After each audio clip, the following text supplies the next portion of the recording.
আসবা, আল্লাহ আরেকটা রাস্তা তাকে ইশারা করে দিলেন, ওই রাস্তা ধরে তুমি তুর পর্বতে আসবা। আমরা ঢাকা রওনা করলে আমরা যদি ইচ্ছা করি যে ব্রাহ্মণবাড়িয়া ভৈরব দিয়ে যাবো, এই দিকে আমরা ঢাকা যেতে পারি। কেউ যদি মনে করে আমরা কুমিল্লা দিয়ে ঢাকা যাব, সেটাও যেতে পারি। কেউ যদি মনে করে বাসের কোনো রাস্তায় যাবো না, ট্রেন দিয়ে যাব, ঢাকায় পৌঁছবো গিয়ে, তো ট্রেনেও যেতে পারি, কসবা থেকে ট্রেনে ওঠে। আবার কেউ যদি মনে করি যেন আবার ট্রেনে বাসে কুমিল্লার রুট বা ব্রাহ্মণবাড়িয়ার কোন রুট ব্যবহার করবো, একবার ওরাল দিয়ে ঢাকা চলে যাব, তাইলে আমি প্লেনেও যেতে পারি। মূল উদ্দেশ্য হলো ঢাকা। মূল উদ্দেশ্য কি? ঢাকা। ঢাকা। তো বিভিন্নভাবেই ঢাকা পৌঁছার সিস্টেম আছে, মাধ্যম আছে। তা আল্লাহ রাব্বুল আলামিনের তুরপথে পর্বতে যাওয়ারও অনেক রাস্তা আছে। সচরাচর মুসা যেই রাস্তা যান, আল্লাহ আজকে ওই রাস্তাটা উল্টে দিলেন, অর্থাৎ অন্য রাস্তা বাতলি দিলেন। বললেন যে মুসা তুমি ওই রাস্তা ধরে যাও। আল্লাহর নই মুসা এসে রওনা করলে আশ্চর্য হয়ে যান, সামনে গিয়া দেখে শুধু একটা মাথার খুলি, কিচ্ছু নাই আশেপাশে, মানুষ একটা মাথা পড়ে আছে, মাথার খুলি পড়ে আছে। নই মুসা আলাইহিস সালাম কৌতূহলী নবী তো, আমাতিল কাবিয়ামিনিকা ইয়া মুসা, আল্লাহর হাতের মধ্যে ছিল আল্লাহ পাকের কুদরতি মুজিজার এক লাঠি, যেটা মুসা আলাইহিস সালামকে আল্লাহ রাব্বুল আলামিন দান করেছিলেন। তো ডাইরেক্ট না, উনি ওনার শ্বশুর থেকে তরখা পেয়েছিলেন। তরখাও না, ধরেন যে শ্বশুর জামাইরে খুশি হইয়া হাদিয়া করেছিলেন। ওনার শ্বশুর ছিল হজরতে সোহাইব আলাইহিস সালাম। সোহাইব আলাইহিস সালামের কন্যার নাম ছিল বিবি সাফুরা। হজরতে সাফুরা আলাইহিস সালামকে তিনি বিয়ে করেছিলেন। এই বিয়ে করার পরে শ্বশুর খুশি হইয়া জামাই রে এই লাঠিটা দান করেছিলেন। এখন তো দুনিয়াতে কত কিছুই দেন, কেউ তার জামাই লাঠি দেন না। আবার জামাই যদি মনে করে খাইছে, লাঠি দেওয়া শুরু করছে, না জানি মারি দূরতে আল্লাহ জানে, বুঝতে পারছেন? তো এখানে কিন্তু হজরতে সোহাইব আলাইহিস সালামকে তার শ্বশুর, হজরতে সোহাইব হোসেন তার জামাই মুসা আলাইহিস সালামকে লাঠি দিয়েছিলেন। সোহাইব আলাইহিস সালাম এই লাঠিটা শীশা আলাইহিস সালাম থেকে পেয়েছিলেন। শীশা আলাইহিস সালামকে এই লাঠিটা হজরতে আদম আলাইহিস সালাম দিয়েছিলেন।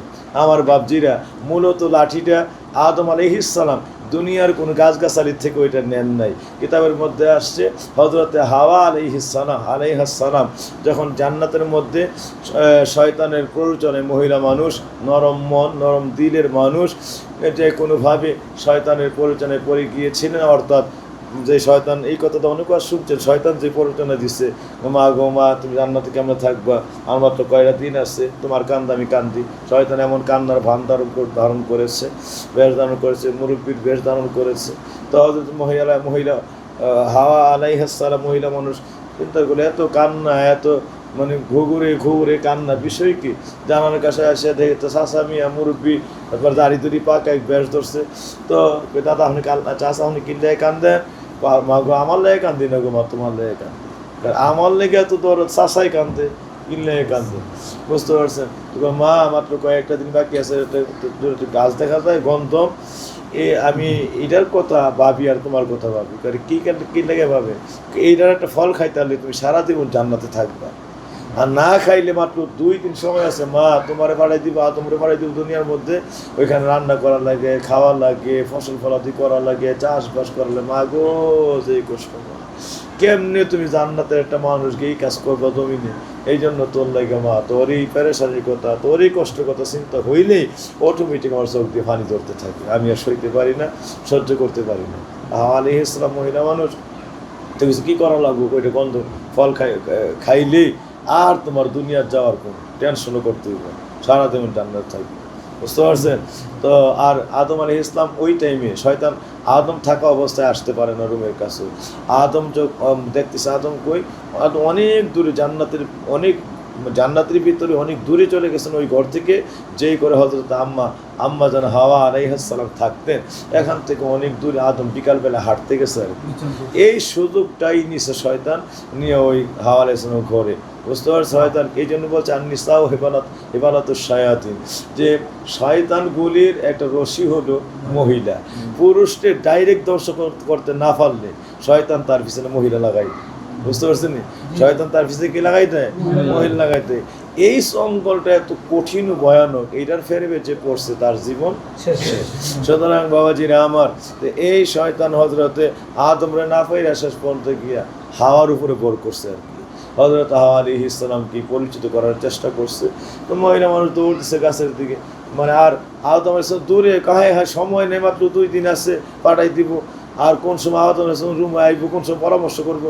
অর্থাৎ জীবনে তো কোনোদিন বিপদে পড়ছে না, না পড়ার কারণে জান্নাতে আরামে আসে সুখ আখলা দেয়া ছিল, তো বিপদ দেখছে না। অর্থাৎ বিপদের পরে যে একটুখানি ভুলের তরে অনেক বিপদ ঘটে, ভুল করেছে যারা সবাই ভুক্তভোগী বটে। একটুখানি অনাদর, একটু অবহেলা গুছিয়ে দিতে পারে মোদের সকল লীলা খেলা। একটুখানি বিষের ছোঁয়া মরণ ডেকে আনে, এই দুনিয়ার ভুক্তভোগী সকল মানুষ জানে। একটুখানি বিষের ছোঁয়া মরণ ডেকে আনে, এই দুনিয়ার ভুক্তভোগী সকল মানুষ জানে। এই একটুখানি অনাদর, একটু অবহেলা গুছিয়ে দিতে পারে মোদের সকল লীলা খেলা। সারা জীবন পালিশ করে দিতে পারে একটু অনাদর, একটু ভুল, একটু অবহেলা। এটার যদি মাসুল শুরু হয়, ওই সে বোঝা যায় যে কল্লামটা কি। বুঝতে পারছেন? এই ছোট্ট ভুলটা আর ছোট্ট থাকে না মাসুল শুরু হইলে, যদি কোনো কারণে ভুলের এই ভয়াবহ খেসারত শুরু হয় আর কি। সম্মানিত যাকিরিনেরা, তো হযরতে হাওয়া আলাইহিস সালাম চলে গেছেন গন্ধ গাছের দিকে। তো তাফসীরের মধ্যে আসছে, খুব ছোট্ট আমি করে বলছি কথাটা, আদম আলাইহিস সালাম আল্লাহ রাব্বুল আলামিন আগেই হযরত আদম হযরত হাওয়া আলাইহিস সালামকে বলে রেখেছেন যে তোমাদের জন্য হাইসু শিতা মিনহা রাগাদান, এই জান্নাতের মধ্যে তোমরা হাইসু শিতুমা মিনহা রাগাদান, এই জান্নাতের মধ্যে তোমরা একের অধিবাস করো, বসবাস করো। এই যে জান্নাতি সুন্দর বালাখানা দিলাম, তার মধ্যে তোমরা বসবাস করো, যা ইচ্ছা জান্নাতে সব খাও, সব জায়গায় চলাফেরা করো, সবটা জান্নাতে আজকে তোমাদের তরে আমি আল্লাহ বাজেট করে দিলাম। কিন্তু আমি আল্লাহর একটাই শর্ত, লা তাকরাবা হাযিহিস শাজারা ফাতাকুনা মিনাজ জালিমিন। ওই যেটা গাছ দেখা যায়, এই গাছটার কাছে কোনোদিন যাও না। এই গাছটার কাছে যদি যাও, তাইলে কিন্তু তোমরা ফাতাকুনা মিনাজ জালিমিন, জালেমদের অন্তর্ভুক্ত হয়ে যাও। নিজের নফসে নিজে কোরাল মারবা, নিজের জীবন নিজে ধ্বংস করে দিবা, নিজের কপালে নিজে ছাই মারবা। যাইও, সবই হুকুম আছে, সব খাও, সব চলো, সব ওখানে ওঠা বসা করো। শুধু একটা জায়গা আমি আল্লাহ তোমার জন্য একটা রেস্ট্রিক্টিং বিধিনিষেধের জায়গা রাখলাম, যে নিষেধ, এখানে যাওয়া যাবে না, নাও এন্ট্রেন্স, এখানে প্রবেশ করা যাবে না। এই একটা জায়গায় যাবে না, বাকি সব জায়গায় ঘুরবা, সব জায়গায় যাবা, সব খাবা, সব কিছু উন্মুক্ত তোমাদের জন্য। সুতরাং বাবাজিরা আমার, এখানের মধ্যে এই হযরতে হাওয়া আলাইহিস সালাম ওই যে চলে গেছেন, হযরতে আদম অনেক দূরে। এই তাফসীরের সংক্ষিপ্ত করার চেষ্টা করছি। ওই জায়গার মধ্যে যখন আদম আলাইহিস সালাম, হাওয়া আলাইহিস সালাম গেলেন, গিয়া ওনার শরীরের মধ্যে ছিল জান্নাতি রেশমি পোশাক, জান্নাতি রেশমি পোশাক শরীরের মধ্যে ছিল। তো আম্মাজান হাওয়া আলাইহিস সালাম জান্নাতি রেশমি পোশাক হাতে পায়ে সর্ব জায়গায় তো পরানো, তো উনি দৌড় মারছে, আর আদম আল্লাহ পরামর্শ করে নেয়। ওইখানে গিয়েই তিনি মহিলা মানুষ, তো জান্নাতের মধ্যে নবীজির হাদিস, প্রত্যেকটা গাছের, প্রতিটা গাছের জ্বর শিকড় হলো উপরের দিকে, আর জান্নাত হলো দুনিয়ার পুরাপুরি উল্টা। আমার বাবাজিরা, এই আখেরাতেই দুনিয়ার উল্টা, দুনিয়ার সঙ্গে আখেরাতের কোনো মিল নেই। তো এই দুনিয়ার গাছগাছালির জ্বর শিখর সব হলো নিচের দিকে, আর জান্নাতের গাছগাছালির জ্বর শিখর সব উপরের দিকে। তাফসীরের মধ্যে আসছে। তো আমার নবীজিকে সাহাবীরা জিজ্ঞাসা করছে, ইয়া রাসূলুল্লাহ, কেন গো এই জান্নাতের সঙ্গে দুনিয়ার গাছগাছালির বৈপরীত্য কেন? দুনিয়ার গাছগাছালির নিচের দিকে আর জান্নাতের গাছগাছালির জ্বর শিকড় সব উপরের দিকে, এটার কারণ কি? দুনিয়ার গাছগাছালির জ্বর শিকড় নিচের দিকে। নবীজি বলে, সাহাবীর আর একটাই কারণ, আল্লাহর জান্নাতে যদি কোনো বান্দা কষ্ট করতে না হয়, কষ্ট করে কোনো ফল ফলাইতে পারতে না হয়, জান্নাতি বান্দারা হাতরা বাড়াইবে সামনে, এমনি সবগুলি গাছের পত্র পল্ল ফল ফলাতে তার হাতের তালুর মধ্যে চলে আসে। এই জন্য আল্লাহ পাক জান্নাতের জ্বর শিকড় করেছে উপরের দিকে, যেন কোনো জান্নাত ফল ফলাতে পারতে মই না লাগে, কোনো কোটা না লাগে, কোনো প্রকার দুনিয়ার মতো কোনো সিস্টেমে ওই সকল ফল ফলার দিকে আহরণ করতে না হয়। এই জন্য আল্লাহ পাক দুনিয়ার উল্টা করে সব বানাইছেন, যাতে করে হাতটা বাড়াইয়া দিবে আর সব তার হাতের তালুর মধ্যে চলে আসবে। আল্লাহু আকবার। এই জান্নাতের হযরতে আম্মাজান হাওয়া আলাইহিস সালাম গম সম্পর্কে তাফসীরের মধ্যে আসছে, এটা দুনিয়ার আমাদের যে গম গাছ হয়, এই গম গাছ থেকে একটু বড়, মানে যেই গম গাছগুলি হয় এই গম গাছ থেকে একটু বড়, আর এই গম গাছের চাইতে আর একটু উঁচা যে বড় বড় গাছগুলি এর চাইতে উঁচা হয়, এইরকম গাছের থেকে একটু ছোট মাঝারি প্রকৃতির একটা গাছ, এই যে হাতের মধ্যে অনায়াসে নাগাল পাওয়া যায়। মানে ধরেন যে মানুষের কাঁধ পর্যন্ত পড়ে, বুক থেকে কাঁধ পর্যন্ত। গম গাছ হয়তো কোমর পর্যন্ত, আর গম গাছ যেটা আটা গাছ আর কি, হ্যাঁ, এই গাছটা হয়তো আমাদের কোমর পর্যন্ত হয় বা হাঁটুর উপরে একটু হয় এই পর্যন্ত। আর ওই গাছগুলো তো যে বুক পর্যন্ত, তাহলে বুকের পর্যন্ত যদি কোনো গাছের উচ্চতা হয় তাকে কি নাগাল পাওয়া যায় না? পাওয়া যায়। হযরত আম্মা জান দৌড়ায় গিয়ে ওই গন্ধম গাছের মধ্যে হাত বাড়াই দিচ্ছেন গন্ধমের ফল নেওয়ার জন্য। ফলও বেশি বড় না, ছোট্ট ছোট্ট এর ব্যাখ্যা দিলে অনেক সময় চলে যাবে। তো ওই জায়গাতে হাত বাড়াই দিলে আম্মা জান হাওয়া আলাইহিস সালাম গন্ধম গাছের সঙ্গে সঙ্গে আম্মা জান হাত বাড়ায়, এটা উপরের দিকে উঠতে থাকে। অথচ আপনারা জানেন, একটু আগে জেনে গেছেন, প্রত্যেকটা গাছের জড় শিকড় উপরের দিকে আর পত্র পল্লব হলো, ফল ফলাদি হলো নিচের দিকে। কিন্তু এই গন্ধম গাছে হাত বাড়াইছেন, এইটা ওনার উপরে হাতে মানে বাড়াইতেছেন, উপরে উঠতেছে, হাত বাড়াইতেছেন, উপরে উঠতেছে। এইভাবে তিনি আরো জোরে হাত বাড়াইতে চান, এটা উপরে উঠে গেছে, আরো জোরে বাড়াইতে চান, আরো উপরে গেছে। তাফসীরের মধ্যে আসছে আম্মা জান হাওয়া আলাইহিস সালাম নাগালই পায় না, একবারে হাতের বৃদ্ধাঙ্গুল মানে মধ্যম আঙ্গুলির উপরে চলে গেছে, আঙ্গুল দিয়ে ইশারা করো, আল্লাহ নাগাল পাওয়া যায় না। উনি মানে জোর করতেছে যে এই কোনোভাবেই হোক আমরা কোনো জিনিস নাগাল না পাইলে মানে পায়ের আঙ্গুল একটু বড় দিই, আর 2 আঙ্গুল উচ্চতা বাড়ে বা 3 আঙ্গুল উচ্চতা বাড়ে, জোর করে নিয়ে একটু মানে এটা নাগাল পাওয়া যায় বা চেষ্টায় নিয়ে একটু তাড়াতাড়ি কাছে পাওয়া যায়। আম্মা জান হাওয়া আলাইহিস সালাম যখন স্বাভাবিক নাগাল না পাচ্ছেন, তখন তিনি পায়ের বৃদ্ধাঙ্গুলির মধ্যে ভর মারছেন। এই পায়ের বৃদ্ধাঙ্গুলিতে ভর মাইরা যখন করছেন, এই হাতটা বাড়াই দিচ্ছেন, তখন গাছ আল্লাহ গাছ চিৎকার করছে, আল্লাহ হাওয়ার কাণ্ডটা আপনি দেখছেন, হাওয়া করতেছি কি, আমি সব দিক থেকে চেষ্টা করছি যে কোনো অবস্থাতে যেন সেই বিপদের মধ্যে পড়ে না যায়, সে যেন আমাকে নাগাল না পায়, সে যেন কোনো অবস্থাতেই মানে এই কঠিন ফেরেবের মধ্যে পড়ে তার এই চোখের পানিতে সে সিক্ত হয়ে না যায়। আল্লাহ এখন কি মুসিবত, এখন আপনি বলেন আমি কী করবো। তা আল্লাহ পাক কুদরতের চোখ দিয়ে তাকায় রয়েছেন, হাওয়া করতেছি। তিনি কয়েকবার তাফসীরের মধ্যে আছে সর্বনিম্ন 2 বারের পরে যখন 3য়বার বৃদ্ধাঙ্গুলিতে ভর করে পায়ের বৃদ্ধাঙ্গুলি মোড়া উপরের দিকে বাড়াই দিচ্ছে, মানে আরও 3-4 আঙ্গুল গেলেই বা 2 আঙ্গুল বাড়তে পারলে নাগালটা পেয়ে যায়। তা ওনার চিন্তা হলো জান্নাতে থাকা, যে কোনো বাবা জান্নাতে কি করতে হইব, থাকতে হইব। বুঝতে পারছি, জান্নাত ছেড়ে দেওয়া যেত নেই, ফল ফসলাদি করো পারো, চাষাবাস, এই বিপদ মুসিবত, এইটা ওনার কাছে কেমন লাগতেছে, পাহাড়ের চাইতে কষ্ট মনের মধ্যে শুরু হয়েছে না, এটা হইতে পারে না। তো আল্লাহ পাকের কাছে যখন গন্ধম চিৎকার করছে, আল্লাহ আবার বলছে গন্ধম রে, দ্বিতীয়বারও যখন সে অতি শুরু করেছে, দ্বিতীয়বারও যখন তুমি চেষ্টা করছো বাঁচানোর জন্য, কারণ একবারে তুমি উপরে চলে গেছোই, যে স্বাভাবিকভাবে নাগাল পায় না, এরপর বৃদ্ধাঙ্গুলিতে 2 বার চেষ্টা করছে, 3য়বার যদি হাত বাড়ায় যে তুই আর নড়িস না, জাগাতেই থাক, তখন হাওয়া আলাইহিস সালাম 3য়বার যখন হাতটা বাড়াই দিছে, হাতটা বৃদ্ধাঙ্গুলিতে ভর করে সঙ্গে সঙ্গে গাছ আল্লাহর হুকুমে দাঁড়ায় গেছে। দাঁড়ায় যাওয়ার পর তিনি উকি মেরে উকি ঝুঁকিতে উনি ওই জায়গায় হাতের মধ্যে কোনো রকম গন্ধ নাগাল পাওয়া গেছে।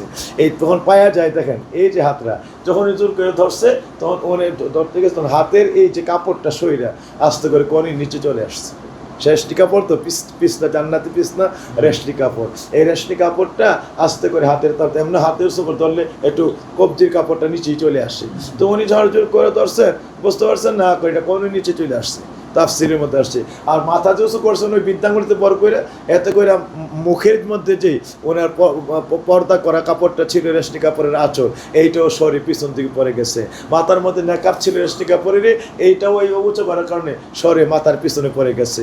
আর পায়ের বৃদ্ধাঙ্গুলিতে পর দেওয়ার কারণে আস্তে করে রেশমি কাপড়টা পায়ের টাকনুর উপরে চলে আসছে। বুঝতে পারছেন, পায়ের টাকনুর উপরে চলে আসছে। তাইলে বাপজিরা আমার কয় জায়গার কাপড় সেরে গেল, 4 জায়গার।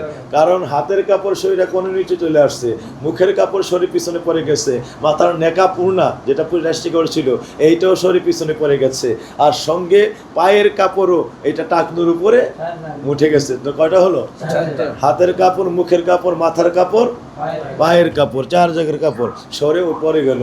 এই আল্লাহ পাকের রহমতের কোটি কোটি ফেরেশতারা হাওয়ার কাণ্ডর দিকে তাকায় রয়েছে। হাওয়ার যে এইভাবে মুখের কাপড় পরে গেল, হাতের কাপড় পরে গেল, মাথার কাপড় পরে গেল, এরপরে এই পায়ের কাপড় টাকনুর উপরে একটু উপরে চলে আসলো।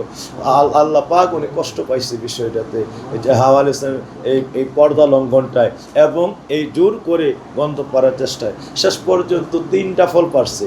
তাফসীরের মধ্যে আসছে এই 3টা ফলের মধ্যে নিজে জান্নাতে থাকার জন্য কত অধীর আগ্রহ, 2টা নিজে খাইছে জায়গার মধ্যে দাঁড়ায়। হযরত হাওয়া আলাইহিস সালাম 2টা নিজে খাইছে, আর একটা আদম আলাইহিস সালামের জন্য নিয়ে আসছে। বুঝতে, আদম ফল খাইছে মাত্র একটা, হাওয়া খাইছে কয়টা? 2টা। এইটার ব্যাখ্যাটা এখন আর সময় যেহেতু নাই, আমি ওইদিকে যাব না। কেন হাওয়া 2টা খাইলো আর কেন আদম 3টা খাইলো? হাওয়া তো একটা কাজ করলেই পারতো, একটাই নিজে খাইতো, একটি আদমের জন্য নিয়ে আসতো। কিন্তু কেন সে দাঁড়ায় ওই জায়গার মধ্যে 2টা খাইলো আর কেন সে হযরতে আদমের জন্য একটা নিয়ে আসলো? বুঝতে পারছেন? ওইটা তার জীবন সম্পর্কিত অন্যরকম বিষয়, ওইদিকে পরে যায়। শুধু মেইন কথা আমি একটু বলে ওইদিকে সাবজেক্টে চলে যাওয়ার চেষ্টা করছি। সম্মানিত জাকিরিনেরা, আম্মা জান হাওয়া আলাইহিস সালাম ওই জায়গায় কন্তম খাইছেন, আদমের কাছে দৌড়ে পৌঁছতেছেন। আদম যখন ওই যে বিকাল বেলায় বিশাল দূর থেকে আদম লক্ষ্য করছে হাওয়াই কাজ করতেছে, দূর থেকে আছে এই করস কি ডাকছে আদম আলাইহিস সালাম তার ভাষায়, জান্নাতি ভাষায় ডাকছে। হাওয়া আলাইহিস সালাম তুমি জানো দূর থেকে বুঝবা, আপনি বুঝতেছেন কিছু? চাষামি আইছিল কি বলে গেছে, হাওয়ার কথা আদম ওই থেকে শুনতেছে না, আদম যে করতেছে হাওয়া যাই শুনতেছে, কিন্তু হাওয়ার বারণ হচ্ছে না, নিপারতে আছে। আদম দৌড়ে আইতেছে, করলি কি এটা? এমনি সামনে পড়ছে জৈতুন গাছ। এই জান্নাতের জৈতুন গাছ থেকে তাফসীরের মধ্যে আসছে হযরত আদম একটা মোটা ডাল পারছে, মোটামুটি হাতের সামঞ্জস্যে একটা ডাল পারছে। আজকে তোর জন্মের মতো আমি সাইজ করি। এই হযরতে আদম খুব রাগ করছে, রাগ কইলা জান্নাতের জৈতুন গাছে ঢাল পারছে কারে মারার জন্য? হাওয়া আলাইহিস সালাম মারার জন্য। আর দোষ হলো কেন হাওয়া গন্ধম গাছের কাছে গেল, নিষিদ্ধ গাছের ফল তিনি কেন পারলেন, কেন বা খাইলেন? তো বুঝতে পারছেন আদম আলাইহিস সালাম এই ডালটা পারছে। এই ডালের ব্যাখ্যা দিতে আমার আবার এতক্ষণ হাওয়ার কথা বলতেছে আর কি, ওই যে এই ডালটা সোহাইব আলাইহিস সালামের কথা বলছিলাম। আমার বাপজিরা যখন জান্নাত থেকে, সংক্ষিপ্ত কথাই বলতেছি, জান্নাত থেকে যখন তিনি নেমে আসেন, জান্নাত থেকে নেমে আসলে আল্লাহ যখন আদম আলাইহিস সালাম নিয়ে আসলে, আদম তো মারতে গেছে দৌড়ে, হাওয়া আলাইহিস সালাম থামেন, মাইরেন পরে।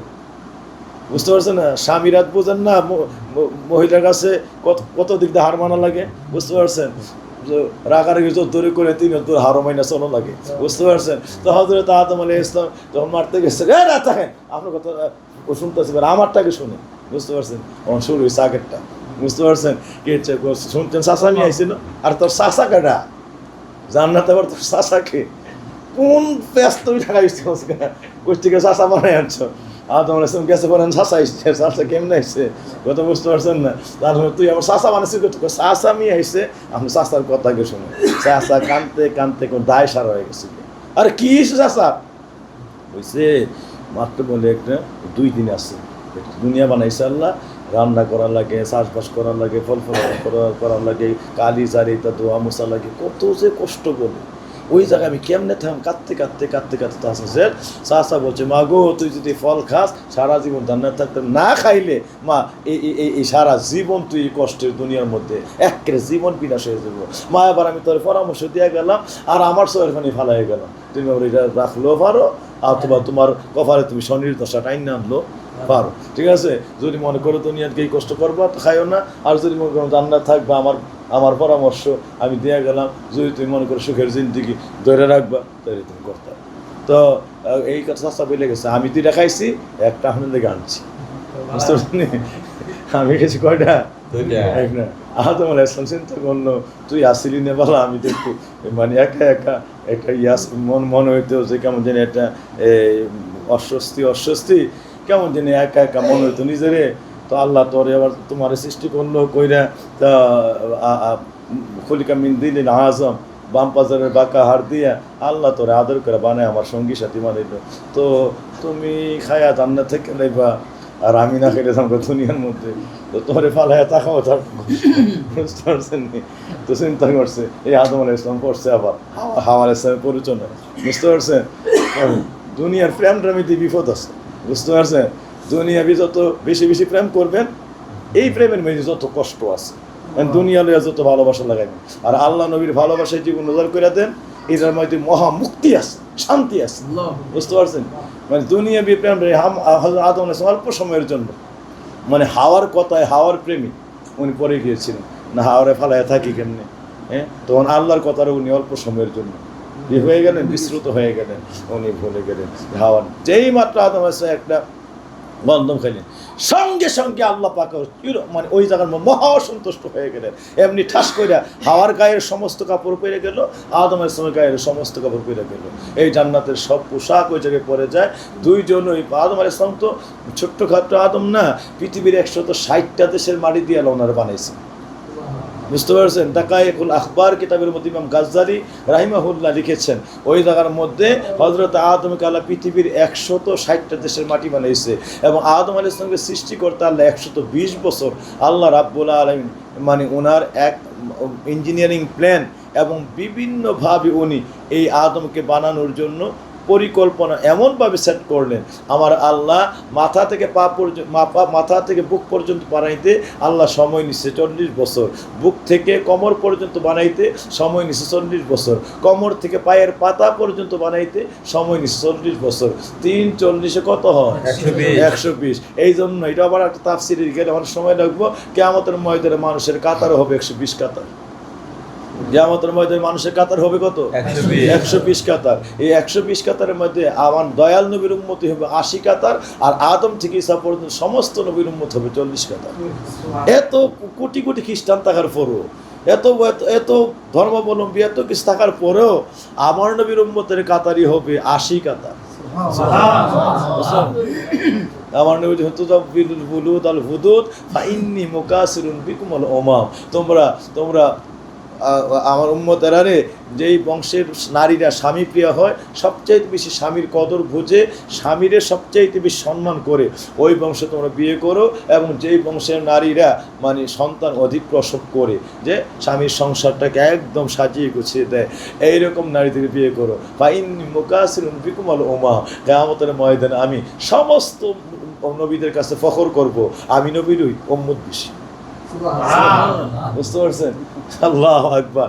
আমার বাবাজিরা, সম্মানিত জাকিরিনেরা, এখন হযরত আদম আলাইহিস সালামের শরীরের সমস্ত কাপড় পরে গেলে আদম আলাইহিস সালামের মানে বডিটার বুকের এই সামনের বাদ যাচ্ছিল 20 হাত প্রায়। বুঝতে পারেন? এই দিকে এই যে 2 পাঁজর, এই মানে দুই পাঁজরের সাইড, এইটাই ছিল আমাদের হাতে ধরেন যে 10 হাতের মতো, আবার পিছনের সাইড 20 হাত। আদম আলাইহিস সালামের বডির ব্যাটটাও প্রায়, বডির ব্যাটটাও ছিল মানে ওই 20 হাতে, একাধারে যে লম্বাই হইতো ওইটা হইল 60 হাত। বুঝতে পারছেন? 3 20 60 সুবহানাল্লাহ। আল্লাহ পাক আদম আলাইহিস সালামকে 120টা দেশের মাটি দিয়ে বানাইছে।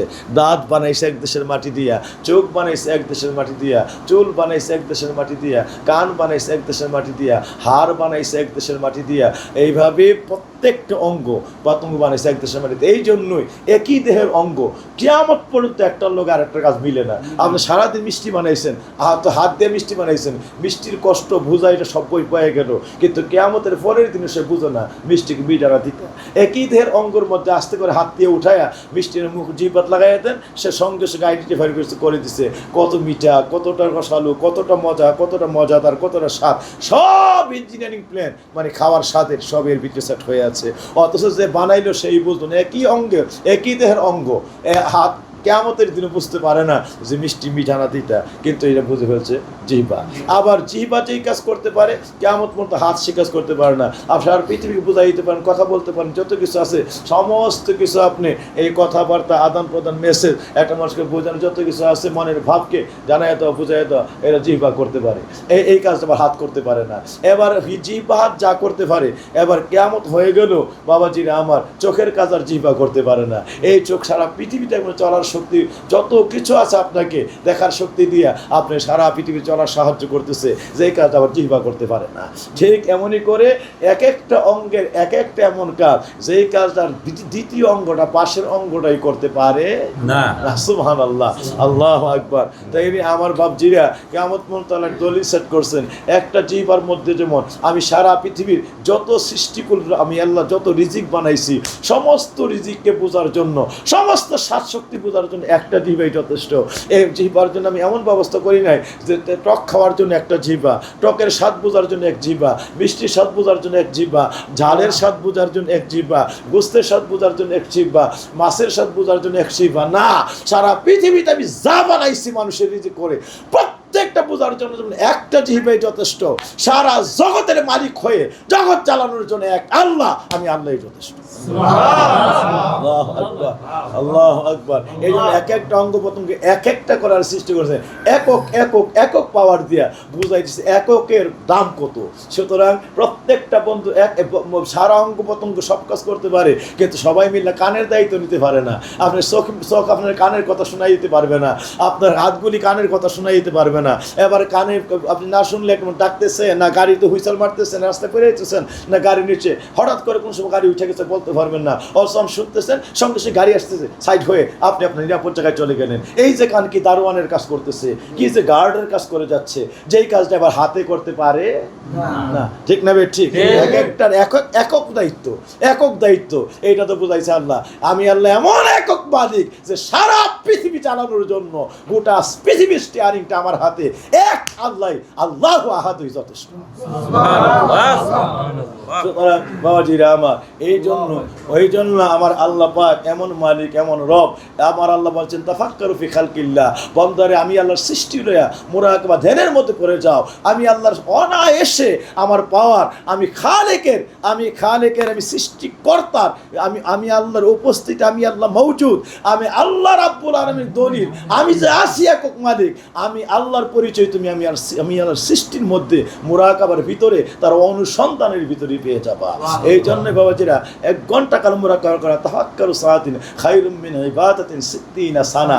এই বাবা আল্লাহর সৃষ্টি লয়া 1 ঘন্টা কাল যাবত ধ্যান করা, আমার নবী ফরমান এই খায়রুম মিন ইবাদাতিন 60 সানা, মিশকাতের ইবাদত 60 বছরের নফল ইবাদতের চাইতে বেশি সওয়াব হয়ে যায়। আল্লাহু আকবার। 60 বছরের নফল ইবাদতের চাইতে বেশি সওয়াব হয়ে যায় যদি আমার মালিকের সৃষ্টিকর্তার সৃষ্টি বস্তু নিয়ে আপনি ধ্যান করেন। অটোমেটিক তার পরিচয় চলে আসবে, আল্লাহু আকবার বলে তার কাছে মাথা নত হয়ে যাবে। সুবহানাল্লাহ, আল্লাহু আকবার। ষষ্ঠ যিনি সপ্ত আকাশ রচিলেন থরে থরে, কোনো ত্রুটি হেরিবে না তার পূর্ণ সৃজন করে। চাহো তুমি তার সৃষ্টিমানের যত কিছু বলুচোক, চাহো তুমি তার সৃষ্টিপানের যত কিছু বলুচোক, ফেরাও তোমার নয়ন খানি, ফেরাও তোমার মুখ। অক্ষম এই দৃষ্টি তোমার সৃষ্টিতে পাবে না ফাঁকি, অক্ষম এই দৃষ্টি তোমার সৃষ্টিতে পাবে না ফাঁকি, ফেরাও তোমার নয়ন খানি, ফেরাও কাঙ্গা লাখি। বন্ধা ফেরাও তোমার নয়ন খানি, ফেরাও কাঙ্গা লাখি।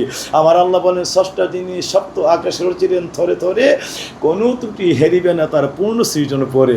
এমন আল্লাহ রাব্বুল আলামিন এক ব্যক্তি রাস্তা দিয়ে যাচ্ছে, একটা বট গাছের নিচে শুয়ে আছে, ওইখানে শুয়ে মনে মনে ভাবতেছে আল্লাহ একটা কাজ করলো, এই আল্লাহ এটা সৃষ্টি হইলো, এটা এত বড় বট গাছটা ছোটো ছোটো দানা হইল, আর একটা পাতা লতার গাছ, একটা লাউ গাছ, মানে এই গাছের মধ্যে এত বড় বড়, হ্যাঁ এত বড় ওজনের ফল, আর এত বড় গাছের মধ্যে ছোট্ট ছোট্ট দানা।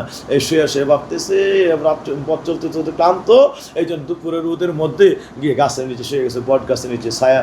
বট গাছের ছায়ায় আপনার সবাই জানেন এটা খুব শান্তিপ্রিয় একটা ছায়া, ওইখানের মধ্যে শীতল শান্তিপ্রিয় ছায়ার মধ্যে শুয়ে শুয়ে ভাবতেছে, হঠাৎ করে যে টাটকা বাতাস আসলে বট গাছ থেকে একটা ছোট্ট বটের দানা ছিঁড়ে পড়ে এই রেসে তার নাকের মধ্যে পড়ছে, এরপরে চোখ মিলে খায় হায়, লগে লগে ওই জায়গার মধ্যে আল্লাহ কাছে সেজদার মধ্যে পড়ছে, হায় হায় একটু ভাবছিলাম আল্লাহ এত বড় ভুল করছে, এটার সৃষ্টি হইলো এত বড় গাছের মধ্যে এত দানা। এক আসন বললাম এই গাছটা বানাইছে ছায়াদার বৃক্ষ করে, আরামদায়ক ছায়া, মানুষ এখানে বসে বসে বিশ্রাম নিবে। এখানে যদি বিশ্রাম না বসতো আর লাউ গাছের মতো ফল হইতো, আর যদি কারো নাকের কাছে আর চোখের কাছে মতো মাথায় পড়তো, তো লগে লগে ডাইল হয়ে ওই জায়গায় মারা যাইতো। এই জায়গা এই মানুষের জীবনে ফিরে আসতো না। এখন কে বুঝছে আল্লাহু আকবার, আল্লাহু আকবার, বারাকাল্লাহু আহসানুল খালিকিন। আমার আল্লাহ হলো সর্বোত্তম প্ল্যান কর্তা, সৃষ্টিকর্তা, যার সৃষ্টির মধ্যে বিন্দু পরিমাণ কোনো ত্রুটি সংশয় নাই। সুবহানাল্লাহ, আল্লাহু আকবার। আমার বাবাজিরা এই জন্য বলছে যে অক্ষম এই দৃষ্টি তোমার সৃষ্টিতে পাবে না ফাঁকি, ফেরাও তোমার নয়ন খানি, ফেরাও কাঙ্গা লাখি। প্রত্যেকটা বস্তু নিয়ে তুমি এভাবে তালাশ গবেষণা করো, আর করে করে মালিকের এই সমস্ত বস্তু নিয়ে রিসার্চে তন্ত্র মিশাইয়া দাও, গিয়া দেখবা তোমার দৃষ্টি অক্ষম হয়ে গেছে, তোমার গবেষণা অক্ষম হয়ে গেছে, চিন্তাশীলতা অক্ষম হয়ে গেছে। আস্তে করে আল্লাহু আকবার বলে সমস্ত চিন্তা দেমাগ মালিকের কদমের মধ্যে লুটাইয়া পড়ে গেছে। আল্লাহু আকবার। সে আল্লাহর সৃষ্টিতে বিন্দু পরিমাণ কোথাও কোন ত্রুটি খুঁজে পাবে? আল্লাহু আকবার। বাবাজিরা আমার, হযরত আদম আলাইহিস সালাম সংক্ষিপ্ত করি, উনি ওই যে চিৎকার করে কান্না শুরু, হাওয়া আলাইহিস সালাম কান্না, এবার জানেন জান্নাত তারা কেমন কান্না কেঁদেছে, কিন্তু আল্লাহ পাক অত্যন্ত কষ্ট পাইছেন, প্যার করে আল্লাহ আদমকে বানাইছেন, মহব্বত করে বানাইছেন, বুঝতে পারছেন যারে বানাইতে আল্লাহ সময় লাগছে কয় বছর? 120 বছর। সুবহানাল্লাহ বাবাজিরা আমার। তো 120 বছর প্রত্যেকটা বস্তু বানাইছে, প্রত্যেকটা বস্তু বানাইছে আল্লাহ কুন ফায়াকুন শব্দ দিয়া, ইন্নামা আমরুহু ইযা আরাদা শাইআন আইয়াকুল লাহু কুন ফায়াকুন। আল্লাহ সব বস্তু শুধু কুন বলছে, সঙ্গে সঙ্গে হয়ে গেছে। অথচ আদমের বানা ইন্নাল্লাহা খালাকা আদমা বিয়াদিল্লাহ, আমার আল্লাহ আদমের বানাইছে ডাইরেক্ট তার হাত দিয়া, ধরে ধরে ধরে ধরে প্রত্যেকটা অঙ্গকে আল্লাহ নিজের কুদরতি হাত দিয়ে আল্লাহ বানাইছে। সুবহানাল্লাহ। এই আদমরে বানাইছে, এই জন্য জানেননি পোষা পাখির জ্বালা বেশি, বুঝতে পারছেন? যে সবচেয়ে বেশি মায়া করে মহব্বত করে তারে হারাই ফেললে মানুষের কষ্ট বেশি লাগে। আদমরে বেশি আদর করে বানাইছে, তো এই আদরটার জায়গায় আদমের কাজটা করলো আল্লাহ, কষ্ট হয়েছে বেশি, খুব কষ্ট হয়েছে, খুব কষ্ট হয়েছে। আদমের এত বড় দেহ, বুঝতে পারছেন? 160 দেশের মাটিতে বানানো 40 মণ ওজনের এই দেহটা, এই আদম আলাইহিস সালামের এই দেহ মানে মানে হযরত আদম যখন কাপড় শরীরে খুইলা পড়ে গেছে, মানে দেখতে একদম মানে মানে বিমর্ষ। আদম আলাইহিস সালাম মাথা নোয়া এমন কান্না শুরু করছেন, এরপরে দৌড়ায় যান জৈতুন গাছ, জান্নাতের অনেক গাছের দিকে, সব গাছের, অথচ আপনারা একটু আগে জানছেন সব গাছের পাতা কোন দিকে, কিন্তু আদম যেই গাছের দিকে হাত বাড়ায় ওই গাছের সব পাতা পড়লে উপরের দিকে চলে যায়। চিৎকার করছে আল্লাহ ও আল্লাহ, গাছগুলি টাকা সে একটু পানিতে একটু পাতা দে, একটু পাতা দে, কারণ পাতা দিয়ে শরীর টাকার জন্য।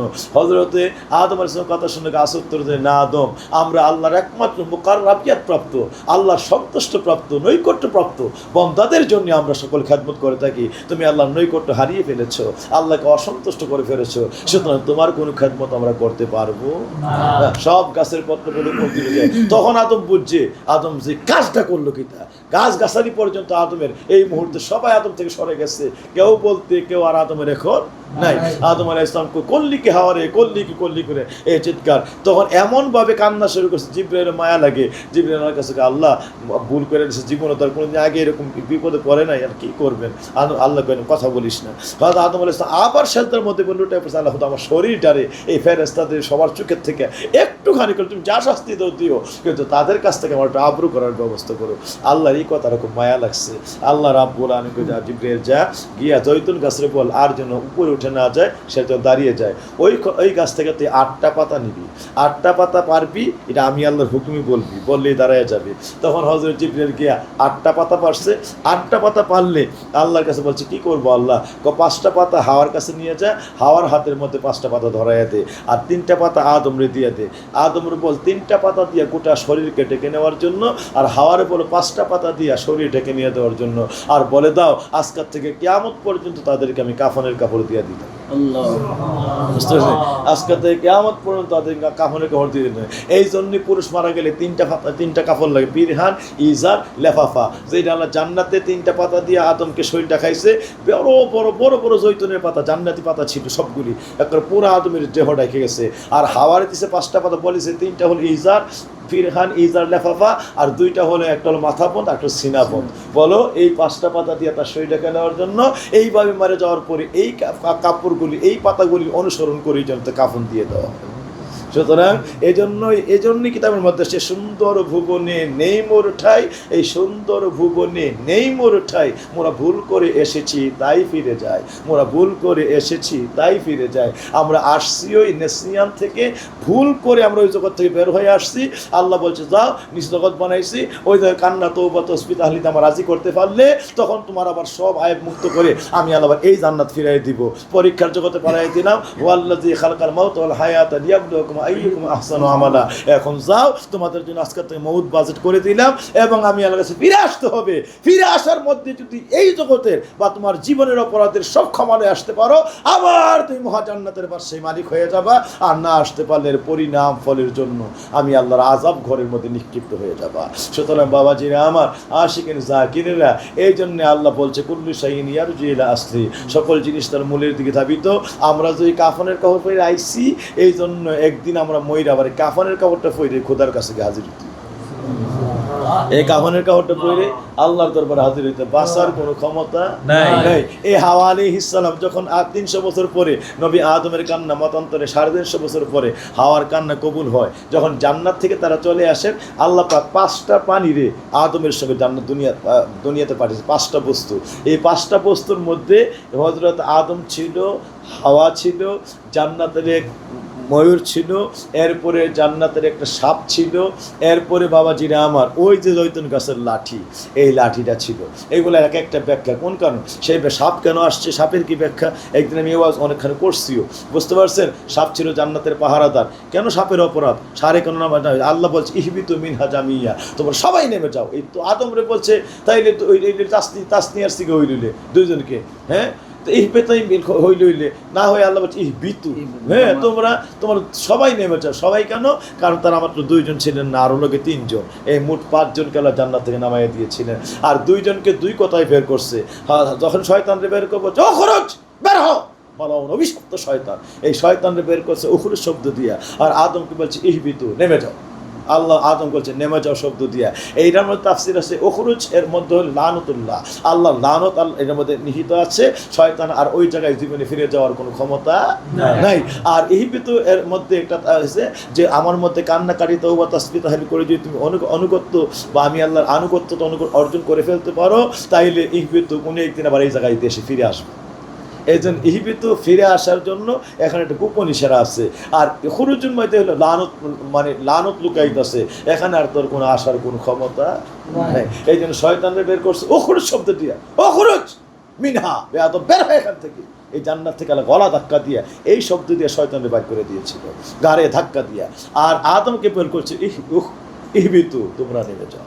বুঝতে পারছেন? সুবহানাল্লাহ। এইটাই বুঝতে হবে আসলে 2 জনের পাঠানোর বেলায় 2টা ভাষা ইউজ করছে।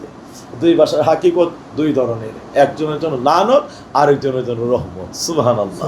একজনের জন্য লানত, আরেকজনের জন্য রহমত। কারণ আল্লাহ জানে আদমের ইচ্ছা করে খায় নাই, আর শয়তান যে বেয়াদবিটা করছে আদমের সব ইচ্ছা করে করছে, করতো না। আল্লাহ বলছো কালা মান্নাকা আইয়াসজুদা লি আদমা, আদমের সাজদা করতে তোরে কেন নিষেধ করলো? তখন বলছে আনা খায়রুম মিনহু খালাকতানি মিন নারি ওয়া খালাকতা আদম মিন তিন।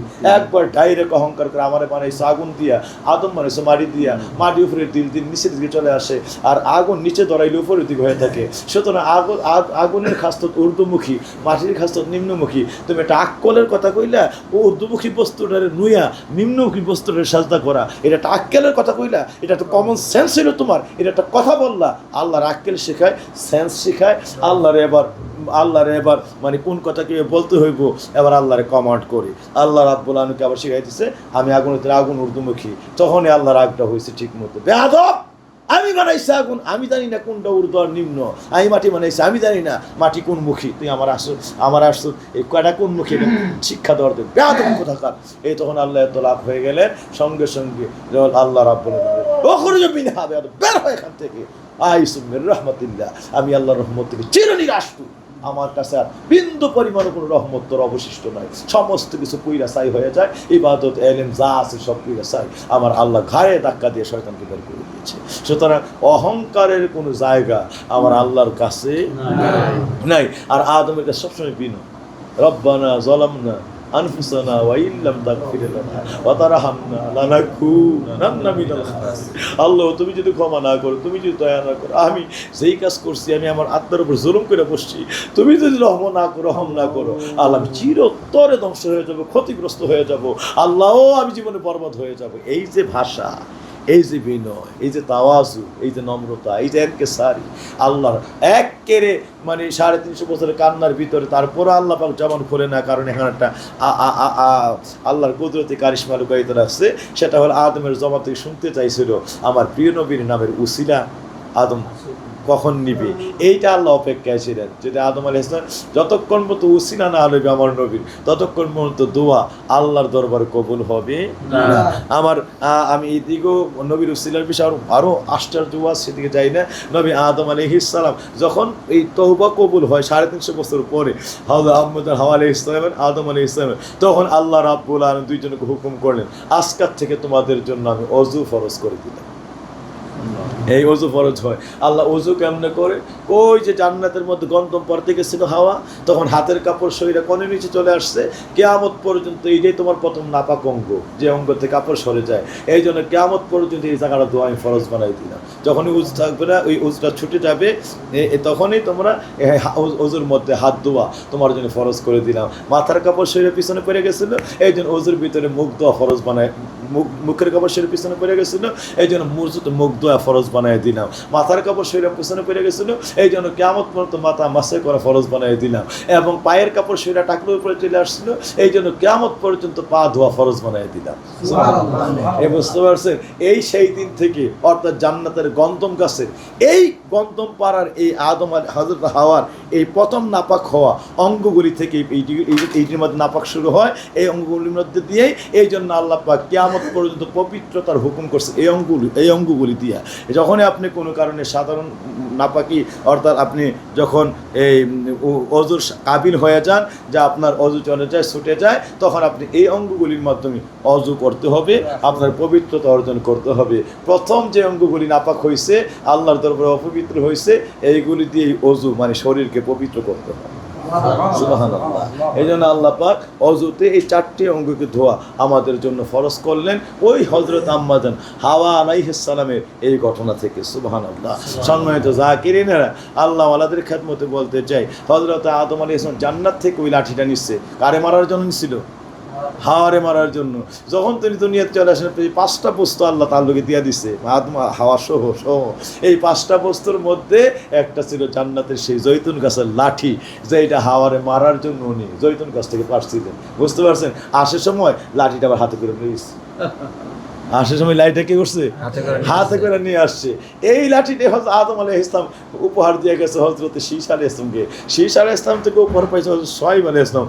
সোহাইব আলাইহিস সালাম এই লাঠি উপহার দিয়েছে মেয়ের জামাই। বুঝতে পারছেন? মেয়ের জামাই হযরতে মুসা আলাইহিস সালামকে। এই মুসা আলাইহিস সালাম আল্লাহ পাক এই লাঠিটাকে কারামত মুজিজার লাঠি বানিয়ে দিয়েছে। সুবহানাল্লাহ। ওনার হাতের মধ্যে থাকলে ওমাতিলকা বিয়ামিনিকা ইয়া মুসা ক্বালা হিয়া আসাই আতাওয়াক্কা আলাইহা ওয়া আহুশু বিহা আলা গানামি ওয়া লিয়া ফিহা মাআরিবু উখরা। হযরতে মুসা আলাইহিস সালাম আল্লাহকে জবাব দিয়েছে, আল্লাহ, এটা আমার হাতে একটা লাঠি, এই লাঠিটা দিয়ে আমি ছাগলের পাতা পারি, এইটা দিয়ে আমি এই লাঠিটা দিয়ে আমি কোথাও কোনো ভর করে বিভিন্ন জায়গায় যাই। আবার আল্লাহ এই লাঠিটার মধ্যে অনেক কাজ আমি করি, হাতের থেকে ছেড়ে দিলে ওইটা হয়ে যায় সাপ, আবার হাতের মধ্যে চলে আসলে এটা হয়ে যায় লাঠি। আল্লাহ এই কাজগুলো আল্লাহ যে ইসমাতিলকা বিয়ামিনিকা মুসা, মুসা রে তোমার হাতের মধ্যে রাখি, শুধু বললে কালা হিয়া আসাই, আল্লাহ এটা লাঠি, কিন্তু ওই কথাটা জানতে চাইছেন না যে এটা দিয়ে আমি ছাগলের পাতা পারি, এটা দিয়ে আমি মাদায়ের নগরী থেকে ছাগল চড়াই, এটাতে আমি বিভিন্ন জায়গায় ভর করে যাই, এবং এটা হাতের থেকে ছেড়ে দিলে হয় সাপ, হাতের মধ্যে আসলে হয় লাঠি। এইগুলি কি আল্লাহ জানতে চেয়েছে? আল্লাহ জানতে চেয়েছে তোমার হাতিটা কি। ওমাতিলকা বিয়ামিনিকা ইয়া মুসা, এটা আশ্চর্য তাফসির আছে। এই তাফসিরটা হলো, আমার নবী যখন মেয়ারাজে যায়, এই মেয়ারাজ যাওয়ার পরে গিয়ে দেখলেন 4র্থ আসমানে মুসা আলাইহিস সালামের সাক্ষাৎ হয়। সাক্ষাৎ হইলে মুসা আলাইহিস সালাম একটা আরজি করছেন, ইয়া রাসূলুল্লাহ, আপনার কাছে একটা আরজি আমার। কি? আপনার লোকে প্রথম হইব একটা মোনাজারার পরে একটা আরজি আছে। মোনাজারাটা কি? আপনি কোনো একদিন দুনিয়াতে একটা কথা বলছেন আপনার জবান মোবারক দিয়ে, এইটা আমি মুসার একটু এর মধ্যে একটু কমেন্টস আছে। তো কী কমেন্টস? আমার কাছে খুব একটু ভালো লাগে না, আপনি নবীর আরে অসম্মান করছেন। তো কেমনে করছে? আপনি বলছেন যে ওলামা উম্মতি আম্বিয়াই বানি ইসরাইল, আমি নবীর উম্মত আলিম হাক্কানি আরিফে রব্বানিরা, ওরা বনি ইসরাইলের নবীদের মতো পাওয়ার রাখবে। এই যে একটা কথা বলছেন, ও নবীদের সম্মানটা খাটো করছেন না? জাফর উম্মতের ওলিরা, আলেম হাক্কানি আরিফে রব্বানিরা, এরা বনি ইসরাইল নবীদের মতো পাওয়ার রাখবেন, নবীদের মতো মর্যাদা হবে। এই যে কথাটা বলছে, তখন নবীরা তো ইয়া করে দিলেন, সম্মানহানি করে দিলেন। কথাটা আপনি কথা ঠিক আছে, আপনি রহমতুল্লাহ আলামিন বলছেন, কিন্তু আপনার কথার মধ্যে কমেন্টস আছে, এটা আমার কাছে ভালো লাগে না। বুঝলেন? তখন তোমার কী করা দরকার? আমি আপনার লোকে বাহাস করব, তো করবো বাহাস কহ কেমনি আপনার উম্মত বনি ইসরাইলের নবীদের থেকে আমি মুসা বা আরও নবীরা যারা আছে তারা থেকে কেমনি পাওয়ার বেশি রাখবো, এটা তো আমার মনেও আসে না, এটা আমার ধ্যানও আমি মিলাইতে পারি না। সুতরাং আমি এটা বাহাস করবো, আপনারা বোঝান কেমনে হইব। বুঝতে পারছেন, মেরাজের মধ্যে। তখন হযরতে রাসূল আকরাম বলেন, কাজ করো, আমি যখন বলছি যে আমার উম্মত বনি ইসরাঈল নবীদের চেয়ে পাওয়ার বেশি রাখবো, তাহলে বাহাসটা উম্মতই করুক, আমি না করে বাহাসটা উম্মতই করুক। বুঝতে পারছেন? বাহাস আপনি তো আর আমার অসম্মান করলেন, উম্মত নবীর লোকে বাহাস করবো না, যেহেতু বইলা ফেলছি উম্মতের কথা, উম্মত বনি ইসরাঈল নবীদের চেয়ে পাওয়ার বেশি রাখবে, তো এই কথাটা বইলা ফেলছি, তো এই সময় এখন এই কথাটা উম্মতই বাহাসটা করুক। কাছে ঠিক আছে, এমনই ডাক দিচ্ছে ইয়া আবু হামিদ আল গাজালি তাল হুনাক। হজরতে ইমাম গাজালি রহমতুল্লাহ ডাক দিচ্ছেন আল্লাহ রসুল যে আইনা আন্তা তাল হুনাক, ও আমার আবু হামিদ আল গাজালি রে, তুমি যেই জায়গাতে আসো, তুমি ওখান থেকে আমি নবীর সামনে চলে আসো। কিতাবের মধ্যে আছে ইমাম গাজালি ছিল তখন রুহের জগতে, তখন দুনিয়ার জগতে আসেন নাই, প্রায় 300 বছর পরে দুনিয়াতে আসবে। কয়শো বছর পরে? মানে আসে এখন কোনখানে? রুহের জগতে শুধু রুহানি অবস্থায়, রুহের জগতে, দুনিয়াতে এখনো আসে নাই। ওই নবীর ডাক ওইখান থেকে শুনছে, শুনে সঙ্গে সঙ্গে হযরত ইমাম গাজজালি নবীর সামনে গিয়ে দাঁড়ায়, আসসালামু আলাইকুম ইয়া রাসূলুল্লাহ, আসসালাতু আসসালামু আলাইকা হাবিবাল্লাহ। বলে রাসূল গাজজালি গেছে, আসসালাতু আসসালামু আলাইকা ইয়া রাসূলুল্লাহ, আসসালামু আলাইকা ইয়া মূসা কালিমুল্লাহ। আমার নবীর সালাম দিয়া আসসালামু আলাইকা ইয়া মূসা কালিমুল্লাহ, হযরত মূসা সালাম দিলেন। হযরত আল্লাহ রাসূল কয়, আপনি তো বাহাস করতে চাইছিলেন, আমার উম্মতের মধ্যে উনি হলেন একজন মুহাক্কিক আলিম হাক্কানি আরিফ রব্বানি, এবং ওই জমানার ওলি হবে, তা আপনি তার সঙ্গে বাহাস করুন, এমনি হযরত মূসা আলাইহিস জিজ্ঞাসা করছেন হযরত ইমাম গাজজালিকে, মা ইসমুকা, তোমার নাম কি? মাযা তারিফুকা, বুঝতে পারছেন, তোমার নাম কি বলে উনি প্রশ্ন করছে। আবু হামিদ আল গাজজালি রহমতুল্লাহ করেছে, ইসমি আবু হামিদ। বুঝতে পারছেন, ইসমি আবু হামিদ, এরপরে মানে ইসমি আবি অমুক, ইসমি জাদ্দি অমুক, ইসমি আম্মি অমুক, ইসমি খালাতি অমুক, ইসমি উম্মি অমুক। বুঝতে এই শুরু করে দিছে আমার নিজের নাম, বাপের নাম, দাদার নাম, নানার নাম, বংশের নাম, এবং কত বছর দুনিয়াতে বাঁচবে, কত হাজার ওনার মুরিদ হবে, কত লক্ষ কত হাজার উনি কিতাব লিখবেন, মানে ওনার সর্বশেষ পর্যন্ত মুরিদের সংখ্যা কত হবে, এরপরে কোন জায়গায় তিনি ইন্তেকাল করবেন, কোন জায়গায় তার রওজা হবে, কবর হবে, একেবারে জিজ্ঞাসা করছেন নাম। বুঝতে পারছেন, জিজ্ঞাসা করছে নাম, আর উনি কতদিন দুনিয়াতে বাঁচবে, কতদিন থাকবে, কত শক্তি, কত হাজার কিতাব লিখবে, কি সমস্ত পরিচয় মূসার সামনে তুলে ধরছে। মূসা এমন রাগ হয়েছে, এত কথা বলছি, তোমার কি মাত্র কথা জিজ্ঞাসা করছে, তোমার বলছি মা ইসমুকা, তোমার নাম কি, দাদার নাম, নানার নাম, পতির নাম, নানির নাম, বংশের নাম, কত বছর বাঁচবে, কত কিতাব লিখবে, কোন জায়গায় মারা যাবে, কোন জায়গায় দাফন হবে, আমি কি তোমার জিজ্ঞাসা করছি? বেয়াদবি করেছে নবীর সঙ্গে, একজন তো বনি ইসরাঈল নবীর সঙ্গে তুমি বেয়াদবি করেছো। হযরতে মূসা আলাইহিস ইসলাম দিলেন দমক আবু হামিদ আল গাজালি রহমতুল্লাহকে, মুসলিম জগতের যিনি সারা বিশ্বের শ্রেষ্ঠতম দার্শনিক, আমার নবীর উম্মতে মুহাম্মদিয়ার মধ্যে সুবহানাল্লাহ, হযরত ইমাম গাজালি দিয়েছে দমক। ইমাম গাজালি রহমতুল্লাহ আদবিনের সঙ্গে বলছেন যে ধমক দিলেন, তুমি বেয়াদবি করেছো। ও আমার মনে হয় সবচেয়ে তো বেয়াদবিটা, বড় বেয়াদবিটা পৃথিবীতে আপনি করছেন, আমার মুসা লাগছে আরো আগে। বুঝতে পারছেন, এতক্ষণ আমার নবীর উম্মতের কিছু বেয়াদবি করেছো, এত কথা তুমি বলছো। মূসার এবার বিনয়ের সঙ্গে আল্লাহ নবীর উম্মত করেছেন, আমার বিনয়ের সঙ্গে বলতে হয় মনে হয় পৃথিবীর সবচেয়ে বড় বেয়াদবি আপনি করছেন। কেমনে তুমি এটা কি বললা? বা তো আমি ওভাররাইট করিনি, সত্যটাই বলছি, আমি কোনো ওভাররাইট করিনি। পৃথিবীর সবচেয়ে বড় বেয়াদবিটা মনে হয় আমার আগে আপনি করছেন। কেমনে? তোমার আগে আমি করছি? আল্লাহ আপনারা জিজ্ঞেস করলো আমার তিনকে ভাইয়া আমি নিকা মূসা রে তোমার হাতের মধ্যে রেখি, তো আপনি বলে তোমার কালা হ্যাঁ আসাই এর আমার হাতের মধ্যে লাঠি, তা আপনি কেন বলতে গেলেন আতাওয়াক্কু আলাইহা ওয়া আহুশু বিহা আলা গানামি ওয়ালিয়া ফিহা মা আরিবু উখরা।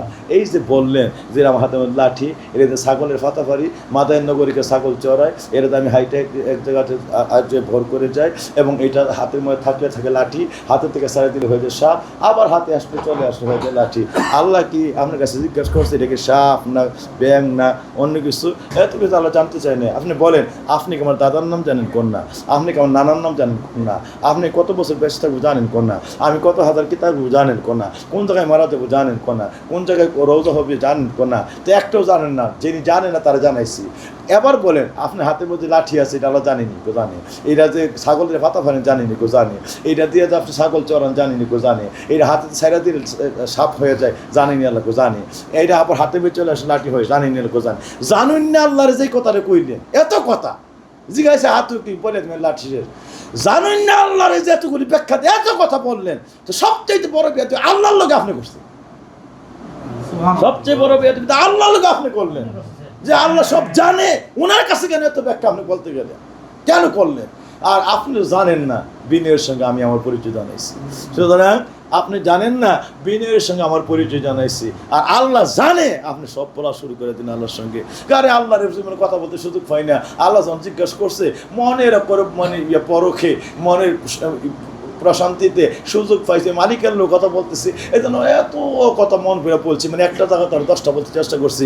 আমিও চিন্তা করছি বনি ইসলাম নবী তার পাই না, দুনিয়াতে গেলে তো কোনো সময় পাইতাম না, একটু ছিল জন্য সুযোগ পাইছি, আখিরি জমানোর পাইকামাটা কেন নিয়ে এসে এই জন্য মনের শান্তিতে যত পারছে আজকে বনি ইসলামের নবীর লোকে আজকে 4th আসমানে কথা বলে গেছে, বুঝতে পারবেন? বনি ইসলামের নবীর লোকে আজকে 4th আসমানে কথা বলেছে মনের সুখে, জীবনে তো দুনিয়াতে হইতাম না, রুহানি জগতে সুযোগ পাইছি। কয় এরপর থ করে আমার নবীর হাত ধরে ফেলছে, থ মেরে হায় হায় হায় হায়, আমি কোন জমানায় দুনিয়ার জমিনে আল্লাহর সঙ্গে কথা বলছি, আমাতিল কি বিয়ামিনিকার, এই কথার উত্তর আমি দুনিয়াতে দিচ্ছি, আর আপনার মতো এখনো যায় না, আর 300 বছর পর দুনিয়াতে যাইবে, এরও হাজার হাজার বছর আগে আমি দুনিয়া থেকে চলে হয়েছি, এই কথা আপনার মতো রুহানি জগৎ থেকে জানে। এত বড় পাওয়ার রাখে যে আমি দুনিয়ার থাকতে কি করছি আল্লাহ কি মতো বলছি, এইটাই সে রুহানি জগৎ থেকে সব জানে।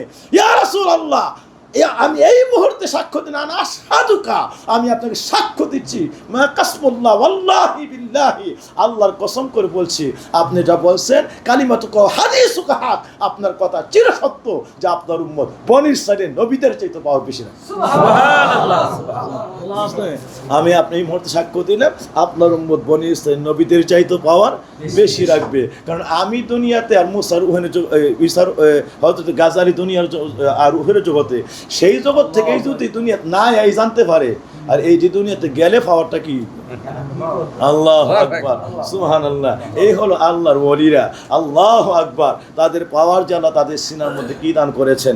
এই জন্য আমরা বলতে চাই সেই ওলিদের আমলে, তালিমে, আখলাকে, তাদের চলাফেরায়, তাদের পবিত্র এই পবিত্র জীবনের সিরতে সৌরতে যেইভাবে নবীর সুন্নতের মধ্যে মিশে সারাটা জীবন আল্লাহকে সমর্পণ করে এই মানুষগুলি যেমন মুকাররাবিয়াতের আল্লাহর বেলায়েতের শ্রেষ্ঠতম দরজা অর্জন করেছে, আমরাও তাদের মত পথে থাকতে চাই কি চাই না? বলে চাই কি চাই না? আমরা যুগে যুগে তাদের সঙ্গে ছিলাম, 1500 বছর তাদের সঙ্গে ছিলাম, আমরা আমাদের সন্তানদের হাল আওলাদ সহ আমরা ওয়াদা রাখতে চাই, আমরা সেই ওলিদের সুন্নত তরিকায়, ওলিদের তরিকায় আমরা আমাদের নিজের জীবন সহ আহালদেরকে আমরা ওই তরিকার মধ্যে রাখতে চাই কি চাই না? আরো জোরে বলে চাই কি চাই না? বাবাজিরা আমার, মুসার মতো নবীও আমার দয়াল নবীর হাত ধরে ফেলছে, মুসার মতো নবীও আমার দয়াল নবীর হাত ধরে এই কথাই বলছে কালিমাতুকা হক হাদিসুকা হক, আপনার কথা আপনার বাণী চিরসত্য, ইয়া রাসূলুল্লাহ যা বলেছেন পরম সত্য আপনার বাণী, এবং চিরন্তন ইউনিভার্সাল ট্রুথ, আপনার কথা আপনি যা বলে গিয়েছেন তাই সত্য, তাই প্রতিফলিত, আপনার উম্মত বনি ইসরাইলের নবীদের চাইতে পাওয়ার বেশি বেশি। সুবহানাল্লাহ, আল্লাহু আকবার। আমরা দয়া গুণে নাই দেশের মধ্যে এত অলি পাইছি, দয়া গুণে। আমি যেটা এই ওয়াজ আপনারা করি যে এই পাক ভারতে এত অলি কেন, এই ওয়াজ করছিলাম আমি কয়েকটার মধ্যে, মানুষ অ্যাস্টনিশ হয়ে গেছে, হয়ে গেছে, কেন এত অলি আল্লাহ এই সমাজের মধ্যে এত করে দান করছেন। কারণ শাম, হাম, ইয়াফস, কেনান, হযরত নূহ আলাইহিস সালামের 4টা সন্তান আছে, 4 সন্তানের মধ্যে একজন আল্লাহর নবী, আল্লাহর দ্বীন, আল্লাহ পাকের পবিত্র কালিমা না মানার কারণে সে এই মহাপ্লাবনের মধ্যে ডুবে মরল। হযরত নূহ আলাইহিস সালাম কোন অবস্থায় তাকে রক্ষা করতে পারলো না, রক্ষা করতে গেলেই তার নবুয়ত ক্যান্সেল হয়ে যায়। এই জন্য নূহ আলাইহিস সালাম আর হাত বাড়ালেন না। বাপজিরা আমার, বাকি ছিল শাম, হাম, ইয়াফস। এই শাম, হাম, ইয়াফস আশ্চর্য বিষয়, আল্লাহ রাব্বুল আলামিনের কুদরতি হুকুমে 3 ছেড়ে পৃথিবীর 3 দেশের রাজত্ব দান করেছিলেন। যখন তিনি পরবর্তীতে জুদি পর্বতে নামার পরে নৌকা থেকে যখন দুনিয়ার মানুষ সব বাকি যারা ছিল নিশ্চিহ্ন হয়ে যায়, মাত্র গুটি কয়েক 40 জোড়া মানুষ এই দুনিয়াতে ছিল। এই মানুষগুলিকে নিয়ে যখন তিনি দুনিয়া আবার আবাদ করতেছেন, আল্লাহর হুকুম 3 সন্তানকে পৃথিবীর 3 অঞ্চলের মধ্যে রাজত্ব দাও। তাদেরকে হযরতে শামকে পৃথিবীর মধ্যাঞ্চল, হযরতে হজরতে ইয়াফসকে পৃথিবীর পশ্চিমাঞ্চল, হজরতে হামকে পৃথিবীর পূর্বাঞ্চল। এই হাম পৃথিবীর পূর্বাঞ্চল, এখান থেকে আমরা যে আজকে হামের সন্তান হওয়ার কারণে পৃথিবীর পূর্বাঞ্চলের মালিক হয়েছে। এবং তখনকার জমির পরিমাণ কী ছিল, কেমনে তাকে দেওয়া হয়েছিল, এই জমিন আস্তে আস্তে এখন কেমনে আমাদের এক বিঘা 2 বিঘা বা আধা বিঘা সম্পত্তিতে এই পরিণত হইল, এইটা এই হজরতে হাম আলাইহিস সালাম থেকে। কারণ বাপজিরা আমার, আপনি জানেন জমিন আল্লাহ বানাইছে, জমিন আল্লাহ বানানোর পরও আজকে জমিনের মালিক আপনি।